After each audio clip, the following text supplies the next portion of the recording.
Hello, Damon Mercier Solutions. As you can see, I'm on Windows 11 here, and on Windows 11 I've installed Cygwin. Here's a link to installing Cygwin. By having Cygwin on the machine, I can actually get native access to the block devices, which is something that's not possible in Windows Linux subsystem.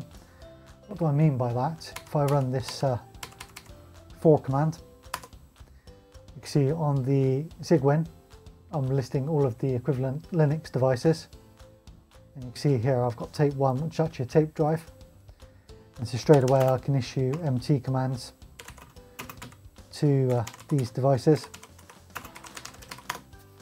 and actually query the drive, or I could actually say to write and the file, for example. I'll actually write a file mark to the tape that's in there.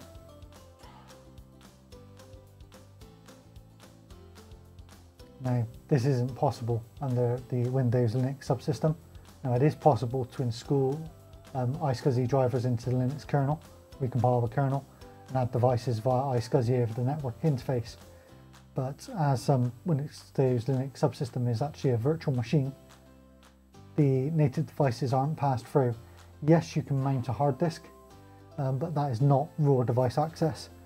So by having the raw devices, this means you can use various commands like dd, tar, any commands you would natively use to talk at a block level can be used in here. So again, I can use dd, and I could actually say input file equals, let's have a look here actually, I've got so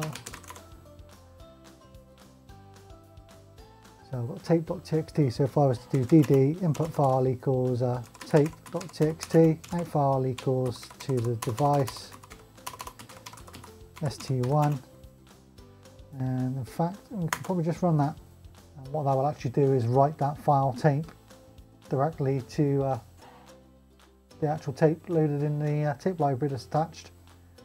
Take a few seconds. We'll get back in a moment is the stats and how many records it's written. So we can see there it's used the default record size of 512 bytes, and it's rotate 28k in a few seconds there. So again, this can be done in the Windows Linux subsystem. So I hope you found this useful. If you have, please do consider subscribing to the channel, hitting the like button, and leaving any comments below. Thank you very much.